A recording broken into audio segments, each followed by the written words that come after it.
everyone. Good morning or good afternoon, wherever you are joining us from. My name is Moria, and I'm here today with Jordan, my colleague. We are both from the Reactor team based in Tel Aviv, Israel. And today's session is going to be the fourth session as part of our AI show series, talking about democratizing AI through Power Apps. So as I mentioned, me and Jordan, we are both part of the Reactor team, working together on this series with Adi Stein, who is not with us today, but she took a great part in organizing this session. And you probably met her if you joined our previous sessions, or you will attend the future ones, which we will talk about soon. So for those of you who are new to the Reactor, the Microsoft Reactor, it's a community space for developers and startups who come and join, meet and learn for free on different topics that we would like to, we offer you to learn at the Reactor, either if you join online or you join us in person around the globe. We offer free programming on different topics, so on AI, DevOps, open source, GitHub, and much more. You can scan the QR code, reach to our website, and see the upcoming events that we offer around the world. So wherever you're joining from, you can always find an event happening and join it from home. We have 12 different locations for our in-person for the reactors. But as I mentioned, aside from in-person events, we also have the online programs. So we offer online events that you can join, even if you are not based in one of the locations where we have a physical reactor. You can scan this QR code and yes, sorry, I forgot where you're joining from. So feel free to actually share where you're joining from in the chat. We would love to hear where you are joining us. We see lots of people joining us today. Even though this series, we are based in different countries in Europe, in Africa, in the Middle East, but feel free to share where you are from. We would love to hear. So if you scan this QR code, you can reach our website. You can also follow us on YouTube, on Facebook, and on Meetup and Twitter. On YouTube, you can find the recordings of all of our sessions, the recorded session, including today's session. Just before we start, I wanted to go through the code of conduct for events. So please, even though this is an online event, be welcoming and respectful in the chat, friendly and patient, and take a minute to go through the code of conduct for today's session.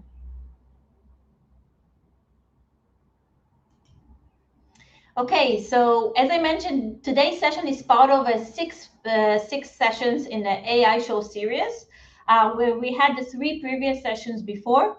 We will soon, oh, I already see the link is there, but we will share the link for the YouTube series where you can listen to the recording of the previous 3 sessions.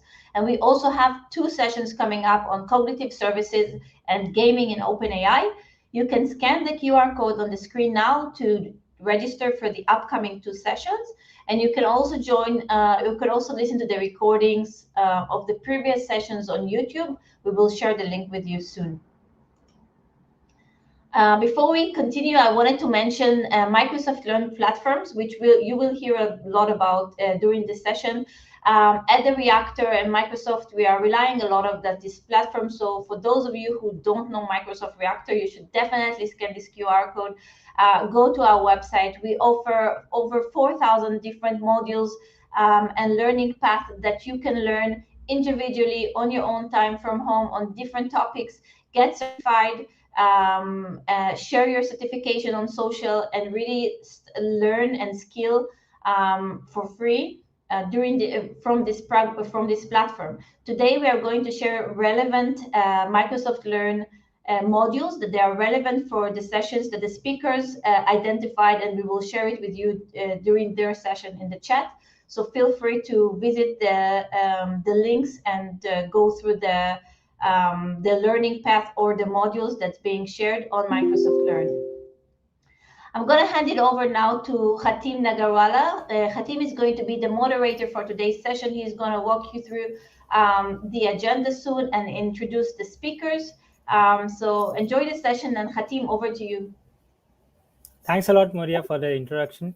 So, hello everyone. My name is Hatim Nagarwala, and I lead the developer GTM for Middle East at Microsoft. And I'm very happy to have you here. Please scan the QR code and join me on LinkedIn. Uh, for today's session, we have amazing four speakers. We have Peter Karasik, who is the director for GTM Management Power Platform. We have Somalis, who is a cloud developer advocate at Microsoft. We have Olnirvaju, the senior cloud developer advocate, and we have Joseph, who is a cloud specialist, senior cloud specialist with us. So, in the whole session, we will actually go through four different parts of it, where we start with how Power Platform is leading the new era of AI generated low code application development. We will then move on to how you can actually go ahead and build automations using the Azure OpenAI service. Then we'll move on, look about how Power BI and AI features can help as a data analyst to build your applications on top of it. And the fourth one is mastering professional developer topics. So there is such a lot of exciting things coming up, and I would like to invite Peter. Hi, Peter. Please welcome Hello, good and afternoon. start with the session. Good afternoon. Greetings from Prague, which is center of Europe in Czech Republic, and greetings to all of you from various regions. It was wow for me to see how many people from various places are there. I will share my screen, so we will be using it better to present. And let me get there, get into PowerPoint mode, and I can start my piece. I will not show any live demos because I have great colleagues with me after me to get to you. But I will just in the beginning inform you about how Power Platform is now extended with artificial intelligence and what is the latest development in the Power Platform tools which we are offering to you, our developers, our customers, our partners working across the globe. As you know, in businesses, there is huge demand for applications. Gartner predicts that in the next few years will be created more applications than in the last 40 years. They estimate the number of new applications which business needs is around 750 millions. And IT typically doesn't have time and scale to make it really happening on time. So therefore, various topics are coming into the game to help with the developers' scarcity. Because as well, the other studies predict that in near future we will be missing globally 4 million developers. It's of course great time to become a developer because with this need for people with these skills and knowledge, it's great time to be in this industry. But we as well want to allow the business users to develop some of the applications, some of the automations, some of the stuff for themselves in cooperation with professional developers. We call it fusion development. You are maybe practicing it, many of you, in real life, focusing as a professional developer on the core stuff, on very important things, mission critical things which need your skills, and getting the user experience, the simple automations, simple integrations, and stuff like that into business users. There is expectation that in near future, 65% of these smaller apps will be developed really fully by low code. As well as from last November, you know as developers that artificial intelligence was with us a long time. But from last November, we hear a lot of new messages on the market about generative AI. And Gartner predicts again that in near future, the 10% of the world data will be created by this generative AI. And as you know, Microsoft connected these words together. You know about Azure Open AI services and all the other innovative stuff which we introduced on Build. And you maybe participated in that and seen all this new innovation of technology which is coming. And we are bringing it now as well to Power Platform. As you see, there is for the Power Platform, the background, the baseline is really sitting on Azure. We are using Azure Data Services, the Dataverse, our data platform, which is part of the Power Platform as such, as our like space where you can save the data, including the metadata, including all the business rules and process rules which are there. But we can connect it as well to other Azure Data Services. We are leveraging some of the Azure services on top, like cognitive services and so on. And then there is a Power Platform, which is allowing the local developers to create their applications, their automations, and various other innovation which can come there. And in cooperation between Visual Studio Code professional developers, and these local developers, you can really create amazing stuff going around. With Copilot, we are bringing now, making it more easier for everybody to create. So business users can go even faster in creating bots, applications, and automations. And Copilot can as well help the professional developers to make some stuff even faster. The Microsoft Power Platform is somehow unique on the market, because if you want to compose all of these business tasks which you want to achieve through other tools, you will need to probably go to dozen of other tools which are on the market. Power Platform provides you really strong coverage from identity and security perspective. So you really don't need to take care for security and identity so much as you would do when you are developing application from scratch, because we are really sitting here as a great citizen on Azure Active Directory and other Azure security services. Dataverse, as I mentioned, is our cloud data platform, which allows you to create tables with data, but including as well all the metadata there, including business logic and rules, which is again making it easier across various applications, various systems to work consistently and as you would expect.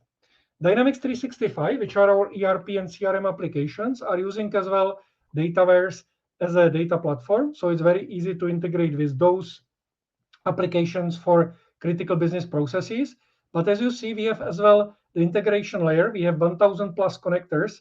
And this is like funny for me, because last year we have been saying 250 connectors existing. Middle of breach of these last year and this year, we have been talking about like 700, and now we are talking 1,000 plus. So you as developers are creating new connectors which can really connect Dataverse and Power Platform with all the other systems. We have connectors to SAP, connectors to Salesforce, Oracle, you name the core systems, but as well you can write your own connectors to make the platform connected together. Then comes, of course, the specific tools for the business needs of the customers, which is the robotic process automation through our tool Power Automate. Then you can create low-code applications through Power Apps. You can create very powerful customer websites and pages through Power Pages. Now all including some Copilot and artificial intelligence support for you. You can bring artificial intelligence through AI Builder. You can bring your models. We have as well some templates which are predefined, pre-trained, so you can really very easily start to do document processing, image recognition, working with the text using some Azure OpenAI technologies and so on. For customer conversation, we have Power Virtual Agents, which allow you to create very strong bots, which can definitely help to make customer connection and customer support better in every case. The Power Automate contains as well the process mining capabilities, which can help you to find where in your processes are some weak spots, some points where you need to improve. And this helps you to further automatize and make the other tasks more efficient. And of course, many of you are using Power BI, which is the business intelligence tool, one of the most powerful and one of the most spread it across the world between the customers. And it's again connected to the Power Platform. You can easily use the database information. You can easily connect it with Power Apps, Power Automate, and all the other stuff which we have there. There is, of course, strong integration, not just to Dynamics 365, which I mentioned, our core business systems, but we have as well very strong integration to our collaboration suite, both to Microsoft 365, Office, and Teams. And you know that inside of Office, we have as well some lighter version of Power Platform, so you can develop various applications and automation on the top of SharePoint.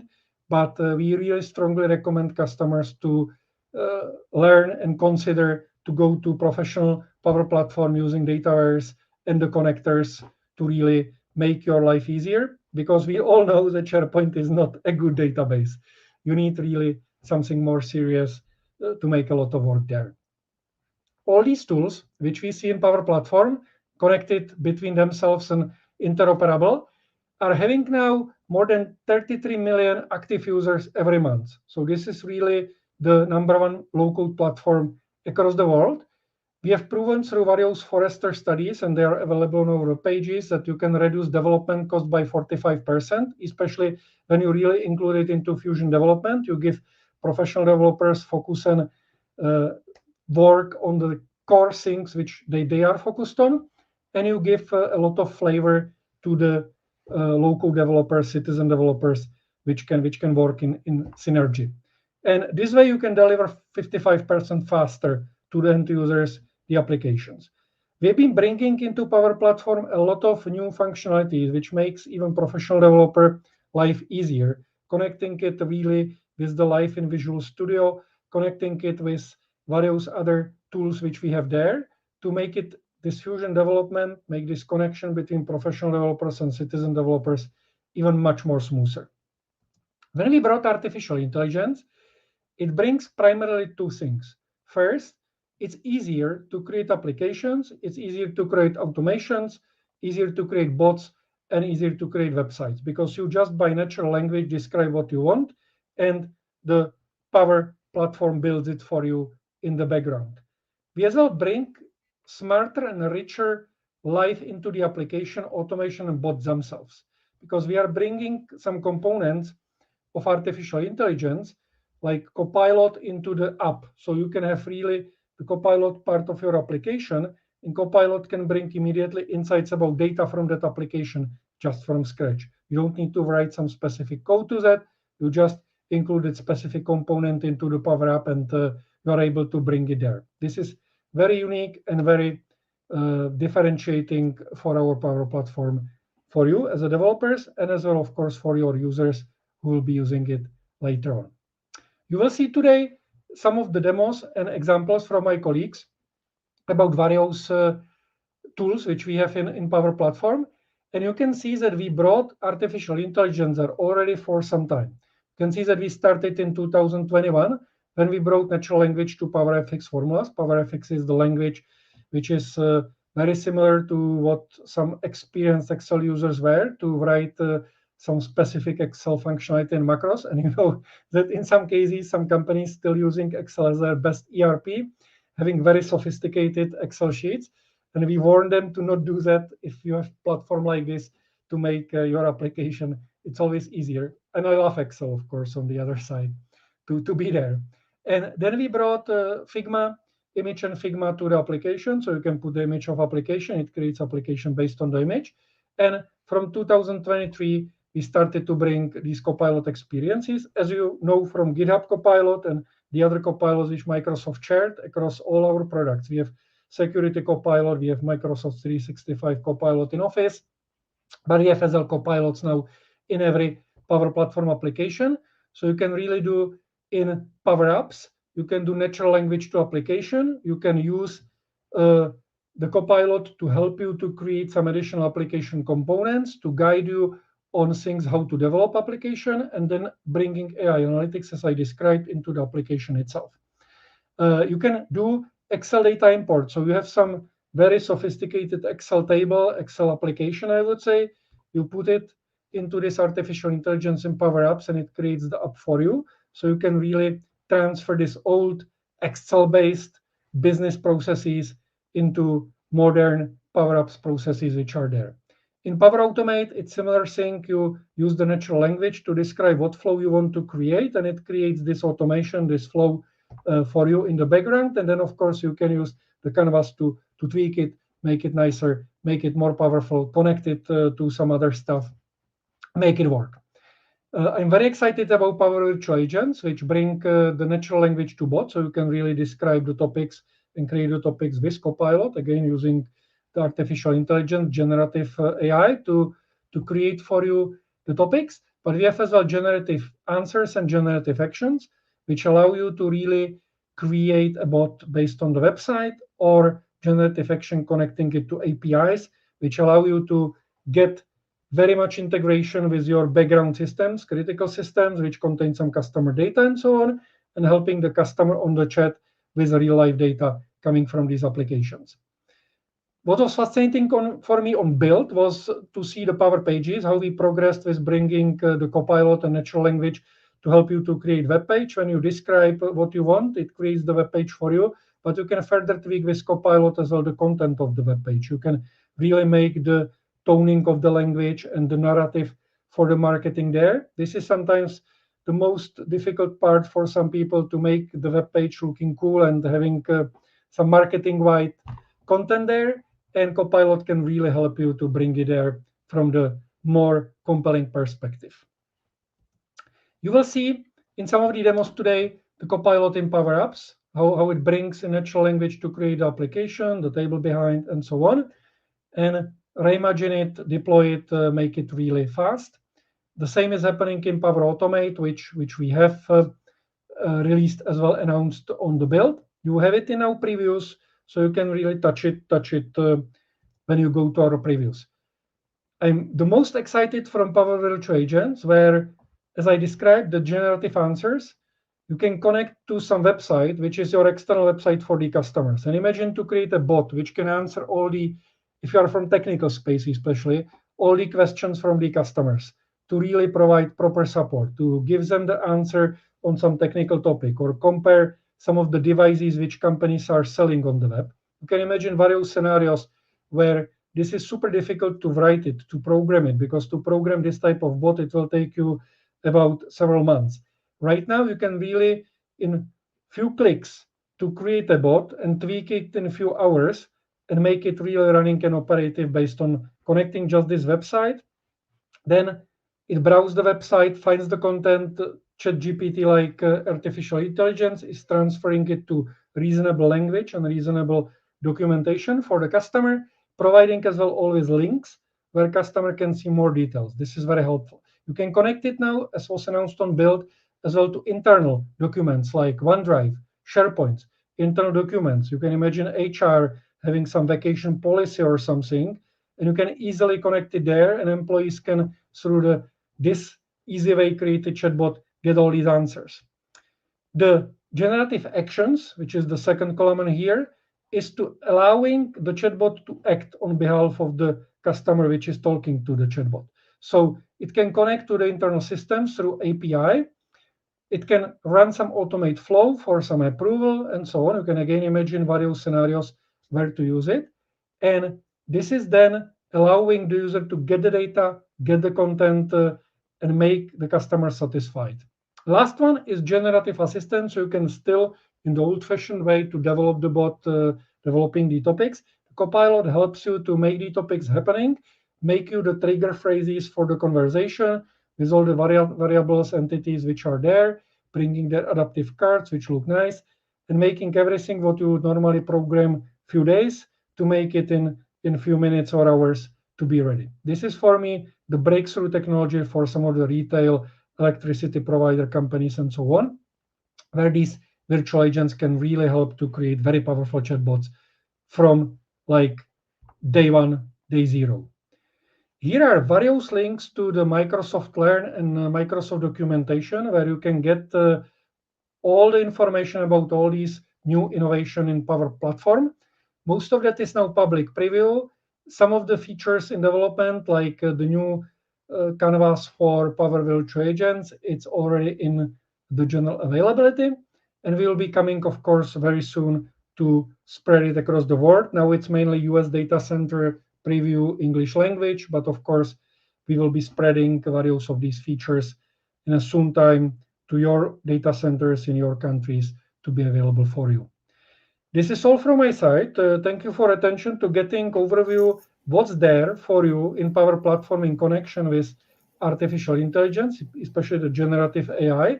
I will be floor two of my colleagues who will show you in practice some of these new, I would say, miracles, because for me, in some cases, this is really helping people to make the applications, automations, and bots faster. Thank you. Have a great rest of the session. It was great to be here with you, and I will, of course, be following the chat what is there. Thank you. Thanks a lot, Peter. And I would request all the participants to to post your questions on the chat. We're here to answer you.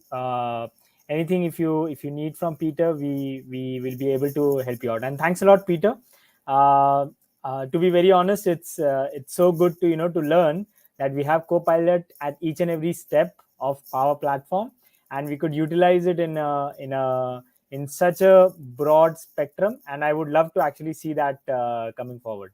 So again, just a reminder, please, participants, please go ahead and post your questions on the chat, and we'll try to answer you as early as possible. And now I would like to invite our second guest, Somalis. He's a cloud developer advocate, and Somalis, stage is yours.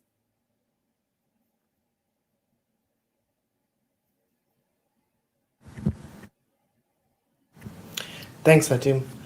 Before we actually get into the demo, I would like to actually just quickly go over what Pietro just spoke about. And like you said, it's just miracle with technology, and that's what I actually really love about the Power Platform. And ever since I started using the Power Platform, I was just trying to see how I can be able to build solutions using this technology, using low code, and also trying to bring in like a traditional developer element into it.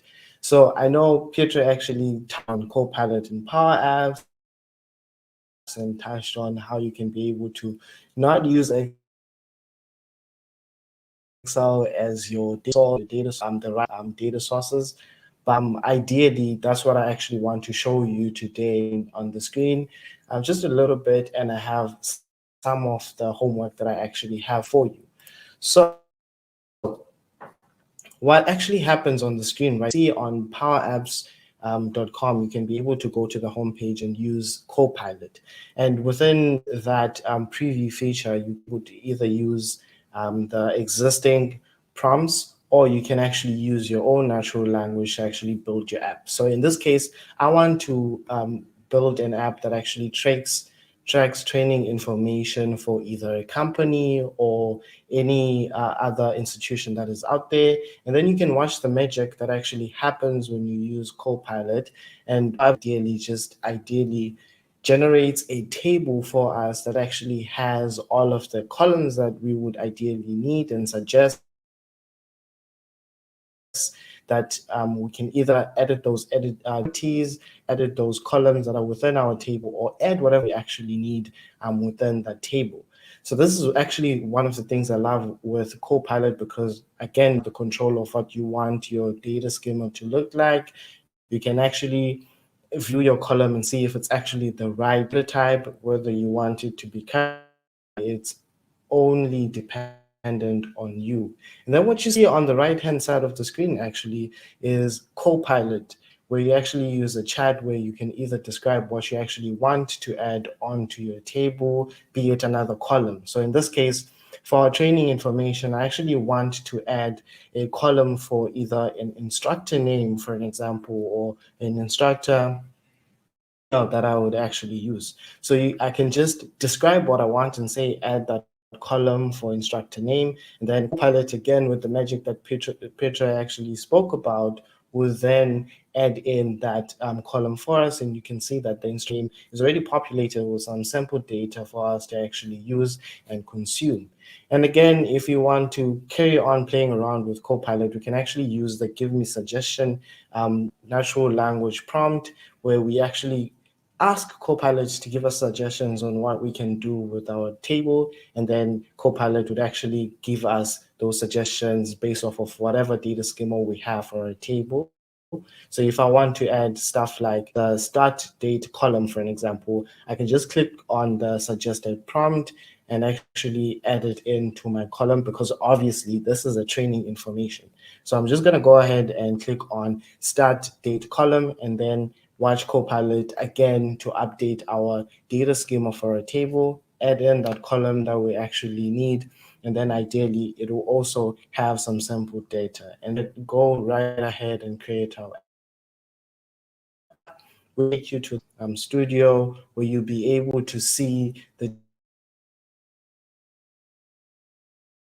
generated app. So currently we're using this template that is actually be fit for this specific screen that I'm working on Power App Studio. But ideally, there are other features that I can be able to use to make it more natural. So I preview the app, and you can see it has all of our sample data showcased. To build anything, I just asked Copilot to actually do what I needed it to do. So, and then I then asked Copilot to do was to actually either I can play around with the app, I can do all of these different things, I can delete the data if I want to, want to whatever requirements that I actually have.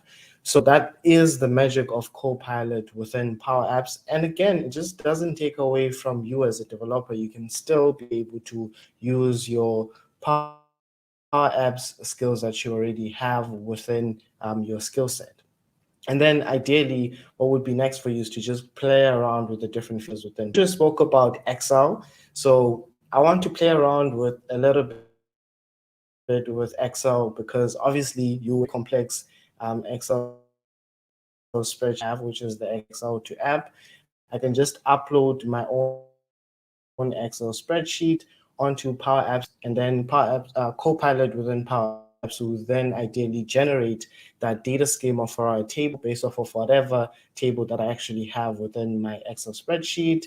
And again, same experience, I can be able to edit the different kinds of columns, and you'd find that if you have columns that have data that is occurring more than once, Copilot is smart enough to actually make it either into a choice column if it would be multiple options for different records, and then you can be able to play around with that. And then you can click on create, and then you can edit similar processes that you followed, and you'd actually have your app built for you using Copilot.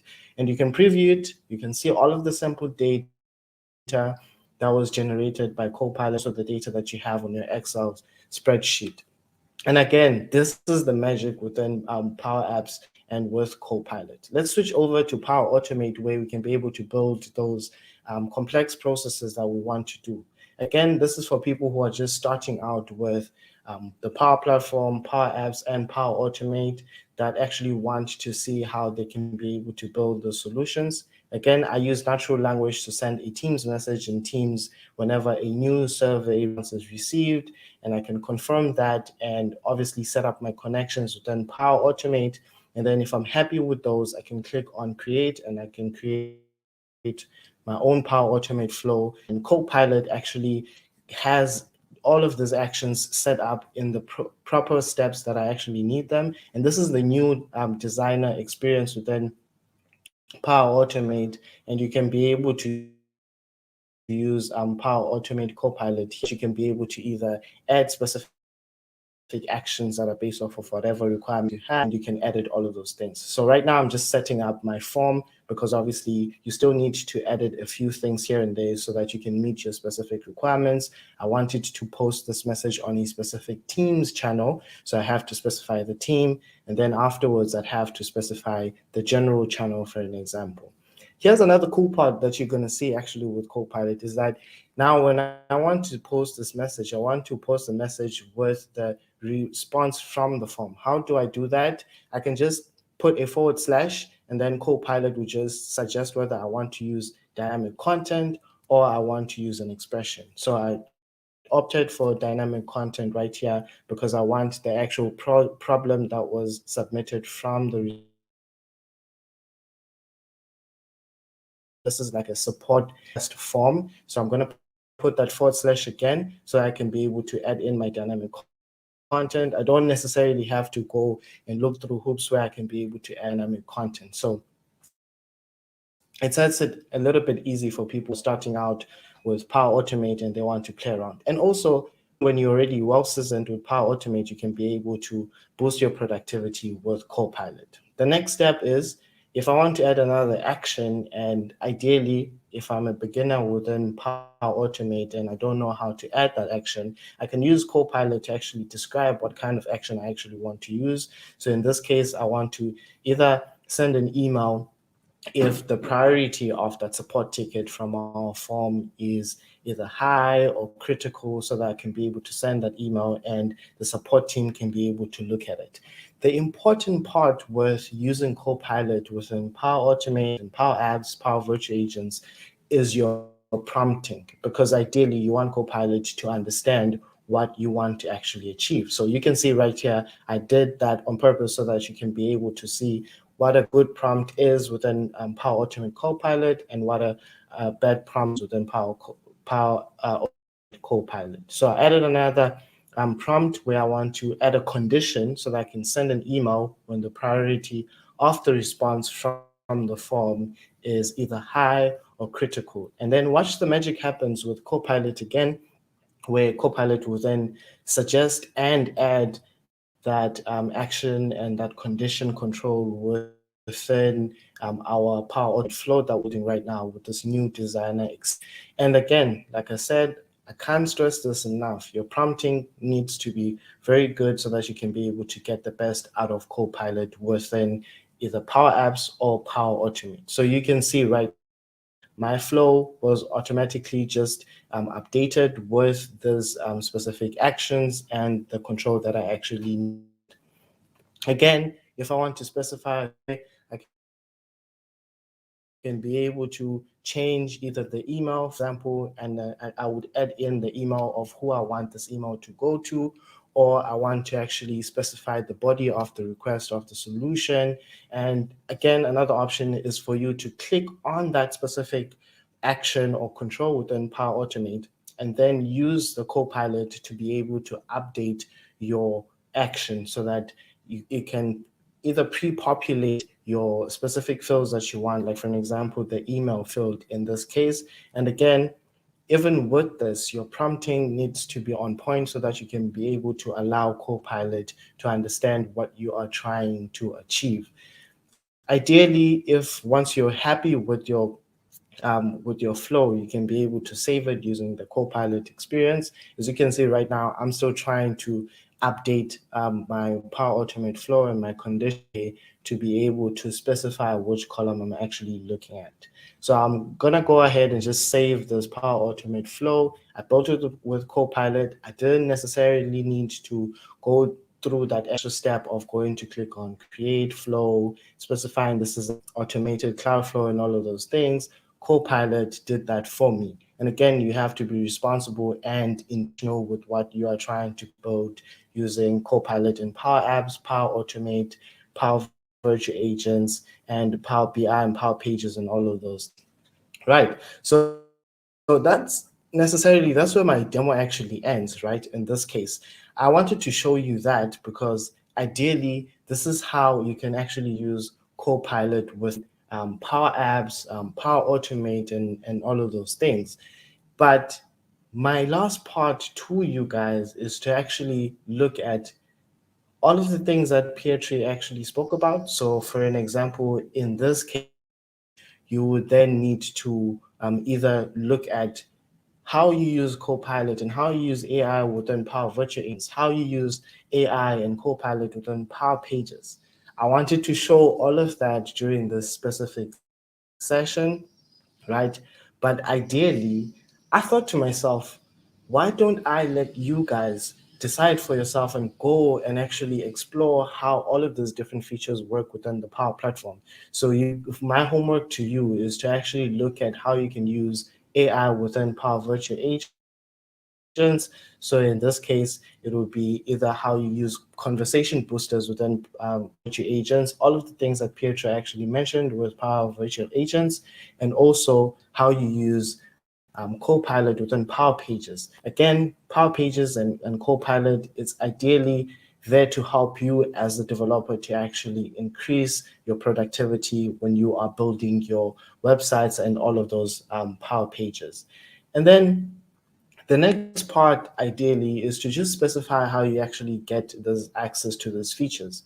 You need to actually have an environment, for an example, on Copilot within Power Apps, you need to have an environment that has English United States so that you can be able to have this experience with Power Apps and Copilot within Power Apps. And you can go to make.powerapps.com so that you can be able to have all of these features. And then ideally, if you want to take a positive advantage of the Copilot within Power Automate, then this is where you will then need to be able to use or create a new environment within your Power Platform tenant where you can be able to use Power Apps or Power Automate. So you will need to have an environment that has English United States preview so that you can be able to use Power Automate Copilot so that you can be able to do what I just did on the screen. The last part, ideally from my end, before I actually over to the next person to speak, is you you will see all of those different features which are surrounded with Copilot. Again, Copilot is there to assist you in your development journey. It's not there to replace all of the skills that you have. The only thing that you need to do is to be intentional and responsible with what you build using Copilot. Your prompting needs to be on point. And ideally, I know I just showcased Power Apps and Power Automate Copilot, and I gave you homework to do Power Virtual Agents, Conversation Boosters, and Copilot within Power Pages. The last part is you're asking me, what can you do with Power BI? In this case, you would need to listen to what Ola actually has in store, where he showcases AI features within Power BI. So I'm just going to hand it over to Ola Rawanju, my colleague, so that he can be able to showcase the AI capabilities within Power BI. Over to you, Hatim.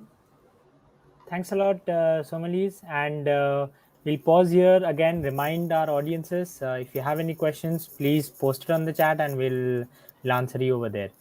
Thanks a lot, Somalis, for exciting demos. It was really cool. And I would like to invite Olan Rivaju to go ahead and, show us more magic here. Thank you very much. Can I confirm that you can hear me? I'm also sharing my screen right now. So I can also share a slide. Awesome.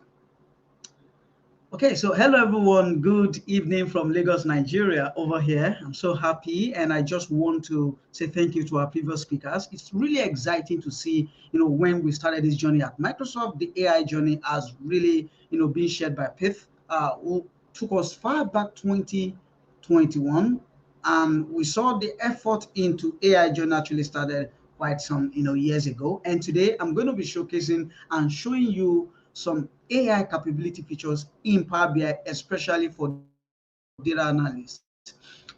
And I call this the era of decision intelligence. As these AI features, get into Power BI and enable you to do more with less, it literally changing the game for you. What you do with Power BI as a data analyst is going to change from just building dashboard and reports to someone who is really leading decision intelligence for your organization. So let's go through some of those capabilities that we have here, and I'll be highlighting them one by one. First, what I have right with me is the co-pilot within Power BI, being as in terms of DAX. Here you can write natural language to express what you want to do, and it's going to have it generated for you. For example, I can ask for total profit by segment, and I'm going to click on generate. It then shows me exactly the DAX that will generate what I need, and I can then insert that DAX into my model. Remember, in the past, DAX is data analysis expression. It used to be one of the hard to learn skill within Power BI, but today data analysts can actually write DAX without directly writing them from scratch, but by leveraging the co-pilot within Power BI. Okay, so let's move to other features, and that's also what I want to share with you today. There are so many amazing AI features within Power BI itself that has been there for quite some number of time, some in form of visuals, some in form of features like this co-pilot that we have right here. And the next one is the smart data discovery and visualization, which is very powerful. It has not been this easy to create visual from data in the past. With Power BI, the smart visual discovery feature, which is AI enabled, automatically create visuals from your data set. As you can see right in Power BI service, going straight to your data set and using the option to select auto create report will naturally generate a report for you, and you can start customizing that. That is going to save a lot of time, and it's going to help you even uncover something that you might not naturally pay attention to when you start doing your work. Not just in Power BI service, right here in SharePoint, this integration has been there for quite a number of time, but it also shows the power of AI within Power BI being able to auto detect and build visuals directly from your data wherever they are, even with integration to SharePoint. Let's look into anomalies detection. There are a lot of scenarios where you can actually track anomalies, and these are not things that you literally or naturally will have to create DAX to measure. With the AI feature visuals in Power BI, you can detect anomalies. And these are things that are there for quite a number of time, but a lot of people are not paying attention to it. And I want to summarize this. You need to start using these features in Power BI. They are AI powered and they make your work better and even less stressful. This anomalies feature will give you explanation as to why it has this, what are the observations, what is driving these anomalies, which is abnormality, and give you better context into why you have that there. Not just anomaly detection, the key influencer visuals in Power BI is also an AI visual that help you, identify what is likely the cause of either a low value that you've observed or high value that you've observed, or what can make a particular response of interest. What can help you explain it. Key influencers is very powerful because any visuals of interest or any KPI of interest, it can help you explain through the other variables in your model what is likely causing that value that you are interested in. And a lot of people don't use it today, so I want to encourage you to try all these visuals out because they're AI powered and in itself they're AI features within Power BI. How about forecasting? Yes, with this enabled in the past when I'm still a data scientist, by the way. When I was still building machine learning models, I know how long it take me to go through this process of building the forecasting model just to have an insight about what's likely going to be either the next sales, the next customer growth for the next couple of days, month or years. And right in Power BI, you can do this by clicking on a button, and that is made enabled by the AI embedded into Power BI. So your visuals now, you can actually, when you have a time series, data and visual, you can enable the AI, the forecast feature right there, and you have values to actually work with. These are AI capabilities in Power BI.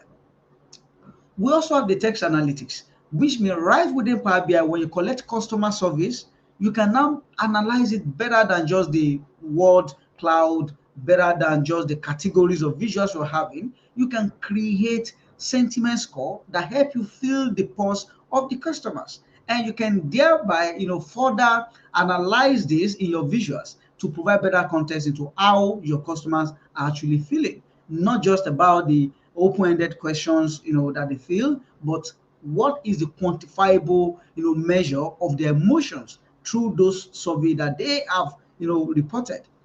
And this can go a long way to put more context into the insight you are bringing from the survey analysis. So this is how you can make your organization to listen better to the voice of the customer by leveraging the AI capabilities even within Power BI to build, analyze, to analyze open-ended questions and surveys.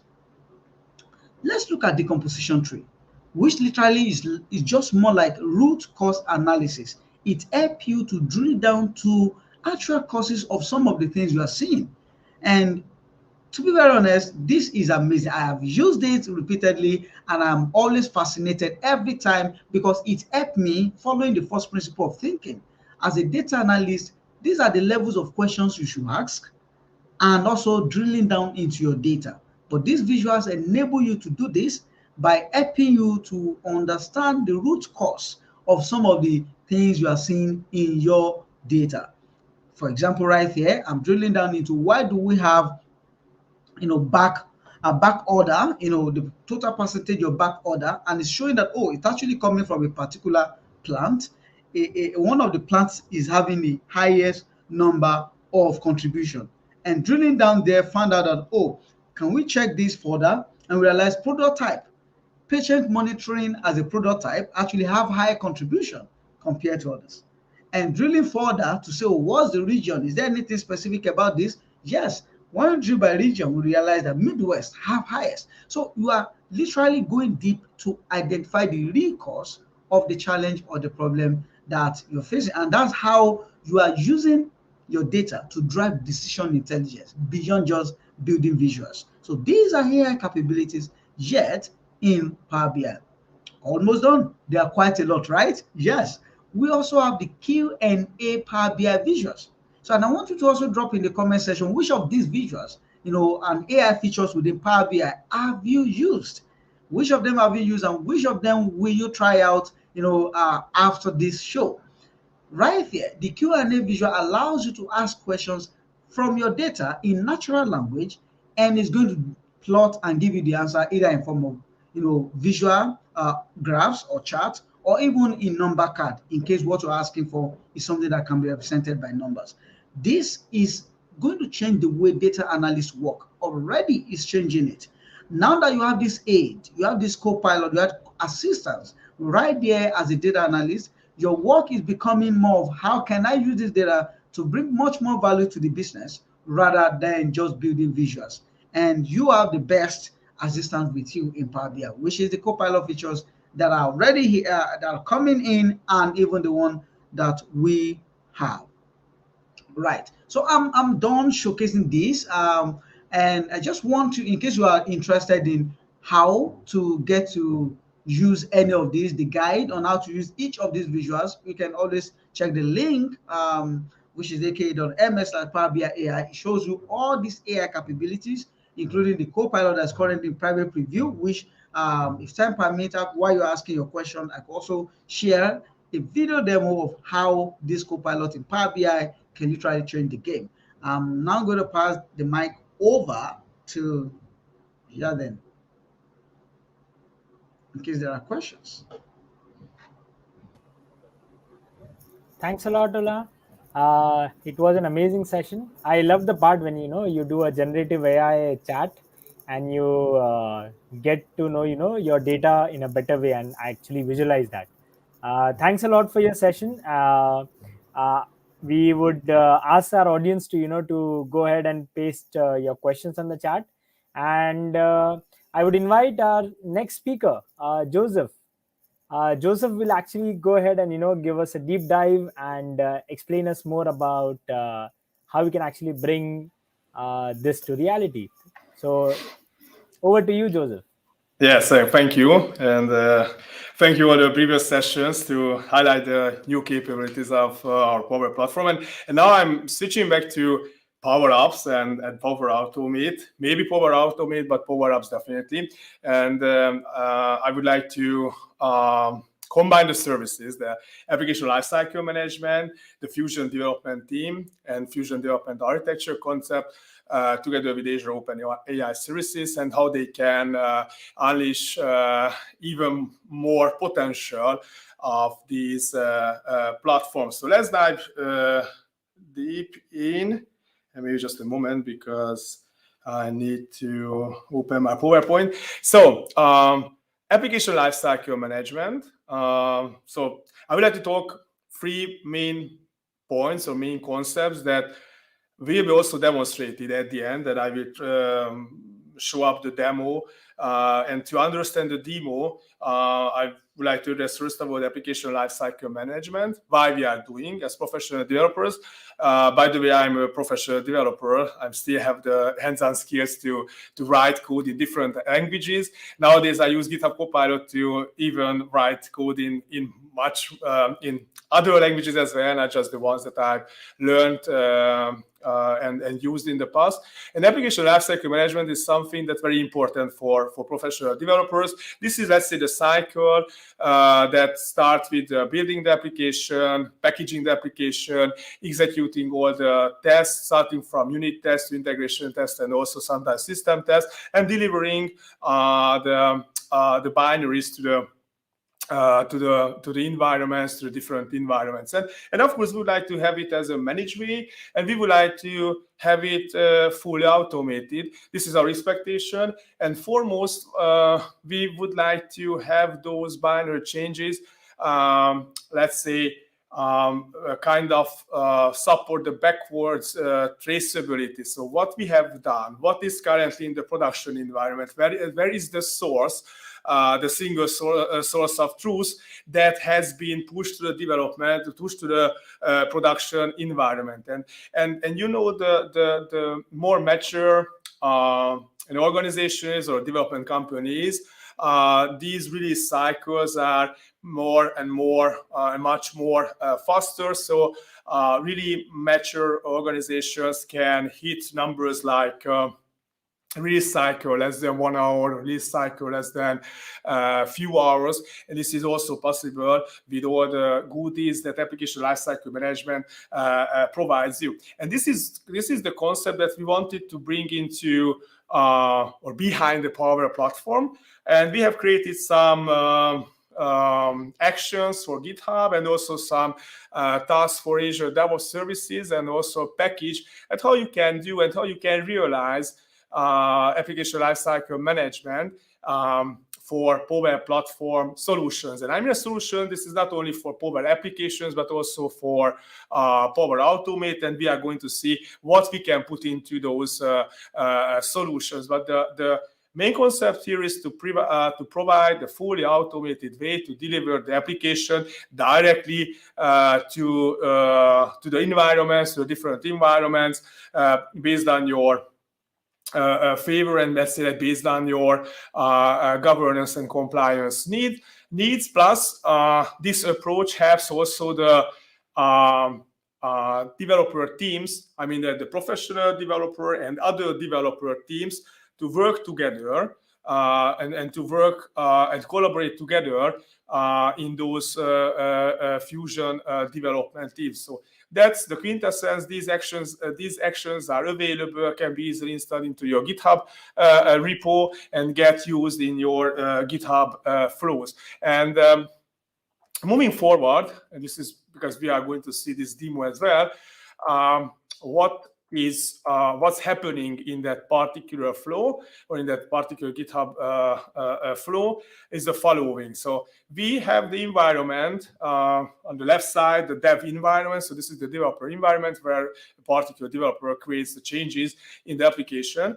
And with the help of the automation, a so-called unmanaged solution will be committed to one of the GitHub repos or committed to one of the branches in your GitHub repos. You can define these steps. An unmanaged solution, as I mentioned earlier, can contain multiple things. So not just the canvas or model-driven apps, but also flows, custom connectors, even Power Virtual Agents, Dataverse changes, the Dataverse entity changes, environment variables, and even in some circumstances, you can put your own additional WWF C# code if it's still needed. But in general, this is the unmanaged solution, and that unmanaged solution will be pushed to the different environments, like the test environment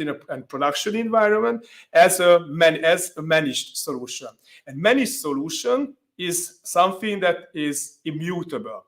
It means that if I push that managed solution to an environment, not even administrators can change or edit or update things in that solution. So with that, I can guarantee that my deployment and my delivery was the one that I have pushed and committed previously into my GitHub repository. So this is, like, say, the Power Platform binaries to articulate in that way. And these binaries are delivered to different environments. And maybe you have heard, and because I already mentioned that we also focus on fusion teams and fusion architectures.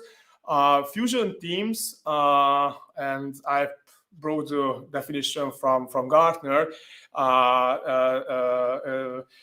team that fusion teams are distributed and multidisciplinary digital business teams that blend technology and other types of domain expertise. So it's not just the professional developers, it's not just the IT professionals, but also all the business analysts and business folks who can work together sometimes as a DevOps team to produce those applications that are needed to go through the digital transformation. And this concept is widely used in Power Platform, and also we have created some architecture patterns that how you can realize Fusion development applications and solutions, and that's why we are talking about Fusion development pillars.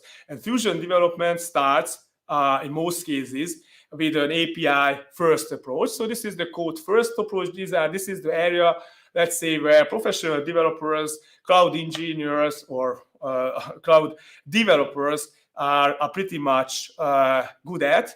So you can create your backend. It's very easily using these API components, and after that, exposing the components into the different areas, into Power Platform, and using the developer tools like Visual Studio Code and DevOps tools like GitHub or GitHub Enterprise, or even Azure DevOps Services. You can get the professional developers with the other developers together, and finally, as a third step, what I've highlighted here, that you can also integrate your application very easily and seamlessly into our collaboration platforms, into Teams or Microsoft Dynamics 365. So this is the way how we think of Fusion development, and this is if you come from engineering background, or if you have engineering background, then it looks very similar to those N-tier monolith architectures that we have created before cloud native and serverless and event-driven architecture. So this is something that you can easily realize, and finally, to moving forward and also to understand the complete demo, I have brought to you the AI portfolio. This is our AI portfolio, and just highlighting the fact that Azure OpenAI services and in general the conversational AI is or can be very easily integrated into other cognitive services. So if you look at this diagram and look at this figure, OpenAI services is part of our Azure Cognitive Services offering.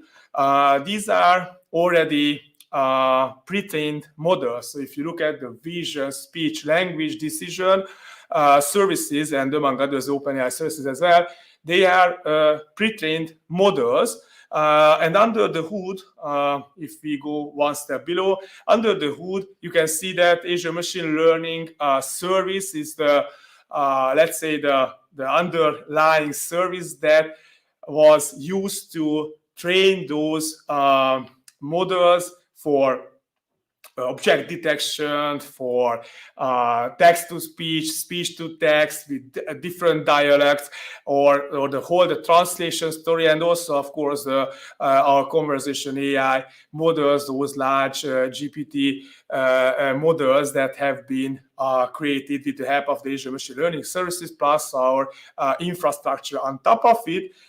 You get some scenario-specific AI services, like bot service that under the hood bot service is using, as you might have figured out, using OpenAI service, and PVA uses bot service. So we have those connections all around. Like in case of form recognizer, we use some kind of vision capabilities that originally is called optical character recognition service, and so on and so forth. And connection between the Power Platform and these Azure AI services is the AI Builder. So through AI Builder, you can reach out and you can use. Even right now, you can use Azure OpenAI services, and you can use a pre-trained model without any modification. And this is the way that you can leverage and use some of the capabilities of the Azure OpenAI service. And what we are going to now discover, moving forward to the architecture, it's a typical pattern that I brought to you. That on the right side, user can upload files and let some Azure machine learning services, cognitive services analyze that particular file, or the other option is to use a custom connector and run your AI model. And this will happen in our particular demo as well. So we will see a custom connector that is connected to our Azure API Management Service, and under the hood, Azure API Management Service exposes two Azure OpenAI service model. One is the ChatGPT model, the other one is the DaVinci model, and the application itself called Summarize It. It does nothing more, just summarizes text that you provide it. It speaks all the languages. I mean, it can speak all the languages, and we are going to see that. I will paste some text and different languages, and we are going to see the summarization of this of those texts. And yeah, so that's it. And I would say that I would like to go, and I need to stop the presentation here, and I will also stop sharing shortly because I need to share my main screen. So just a moment, and most probably, hopefully, you can see my desktop. I hope so. Okay, so this is what I have created in Azure. So as you can see, I have two specific Azure OpenAI services, one located in West Europe, the other one in the US. The reason was behind that the US is all the time a little bit forward, enhanced in capabilities, and this time we are going to use that OpenAI instance in the US. As I mentioned, I have here Azure AI Studio, and I have two deployments. One is the text DaVinci model using GPT-3, so it's more like a completion model, and I have also ChatGPT deployment that uses under the hood GPT 3.5, and as you can most probably know that here I can create my models, and even I can upload my customizations. So this is not only my particular model, but I have feed it with some additional information, some additional prompts with responses, and what my expectation if that particular prompt lands to the model. So these are custom models, and I would like to use these custom models. Of course, I can try them in the playground. As you might see here, that this is and I hope that it will load. This is my playground where I can select also some system prompts, starting that, okay, in this time, what I'm expecting from my chatbot, and how should my chatbot react to different prompts. And sure, you can do that as even more sophisticated. So it sometimes happens that system prompts are pretty larger and pretty long text, to be honest, to avoid unintended usage and from users. So this is the Azure OpenAI instance. And I have also created an API management service, and this particular API management service exposes the Azure OpenAI service to my Power Platform application. This API, if I click on the APIs, and I mentioned earlier, we have two let's say, actions here. most of them are posts. One that goes directly to the ChatGPT, and the other one that is going to DaVinci. In both cases, I have used some special configuration to not to expose the API key of my Azure OpenAI service, and to set up things like course and providing all the necessary changes in order that I could call the underlying Azure OpenAI service. It's very important that I could have created it. This is much more secure way because Azure OpenAI service can be put on a virtual network, and Azure API management instance can directly interact with the virtual network without exposing my OpenAI endpoint. But this is for the sake of demo. It was not necessary. And the brilliant here is that if you create those operations and you set up this particular API management instance, that you can easily export the necessary Open API or Swagger definition. So if I can click on the Open API v2, this is the one. So the Swagger, original Swagger documentation that can be uploaded to a custom connector. So during the creation of my custom connector, I can use this Swagger JSON file, and with that, it simplifies the whole creation process. So this is my API, and yeah, so moving forward, I need to click on here. This is the connector that I have created on top of my API management instance. It's called contains some acronyms as well, because to figure out where is that connector goes through. And if you look at here, those verbs, so the REST API endpoints are fully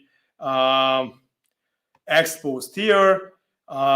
Here's the authentication. This API key is for the custom connectors, for the API management instance, and as I mentioned, not for the Azure OpenAI service API key. So I have the two actions, some references, because I've defined the templates, what my requests, what are the responses, and this is what I use in my application. So, and finally, to see the application as well. So I created a summarize it application that use this particular custom connector and instance custom connection to summarize things together, to summarize things in only a few bullet points. And maybe just to have some examples here. First, I will put here the quarterly business report of Microsoft, and hopefully I can click on the button, and with that I'm reaching out to the Azure API management instance, and Azure API management calls the Azure OpenAI service, and my custom model, the custom DaVinci model, is addressed with the summarization request, and this is the final few lines that will be extracted from the larger text base. Besides this, is also possible to, what mentioned, all the languages are supported. So I taken the same, almost the same description in German, because I speak also German, and if I click on the ChatGPT, I will get this kind of summarization written in German language. As you can see, US Intises, Rossen a Mittwoch, uneinheitlich, and it goes further, but it supports every kind of language that you can try, because we address right now the Azure OpenAI service. We don't use the Copilot part, we don't use the built-in AI builder capabilities. We use directly the Azure OpenAI service, and that particular model and that particular service is already GE'd with all the languages. So my last one is the Hungarian one, because I'm a Hungarian one, but last time we have tested it with Ukrainian language, and you can test it with whatever language you want. All those special Unicode characters are supported, and ChatGPT understand those phrases and answers and does the magic, let's say, at the end. And yeah, so in general, that's all. Maybe one thing that I can show you here, that if you have a look at really the core and the custom connection and how I use the custom connection and which parameters that I'm passing over, it's very simple, very easy to use. This is the platform capabilities. So it would have been it would have taken much more effort to to realize this demo writing code rather than calling my custom connection endpoint with the appropriate prompt. And the prompt is still in English, that I need summary of the following text in few bullet points, but the text can be in any different languages. So yeah, that's particularly from my side. I try to stop screen sharing now. And yes, if you have any question, happy to answer. Thanks a lot, Joseph. It was a great session and a great demo indeed. We'll wait for our participants to come on the chat, and if they have any questions, they can post it, and we are good to go then. Thanks a lot for all the sessions. Thank you for all the speakers as well.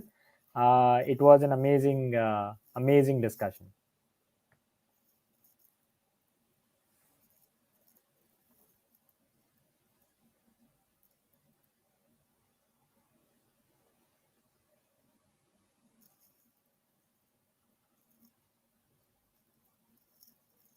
See, we are still monitoring the chat. And as mentioned, we have 2 minute survey. It is being posted onto the chat where you can actually go ahead and fill it up. Moreover, we have 2 more sessions coming up after this session, so just go ahead and sign up for our future sessions. The link is also here on the video as well as on the chat.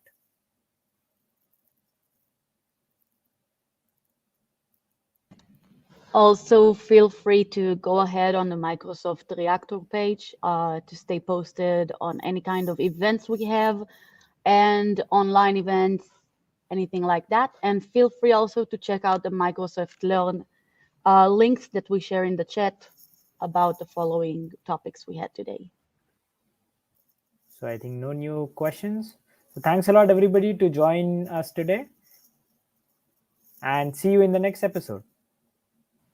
Thank you all.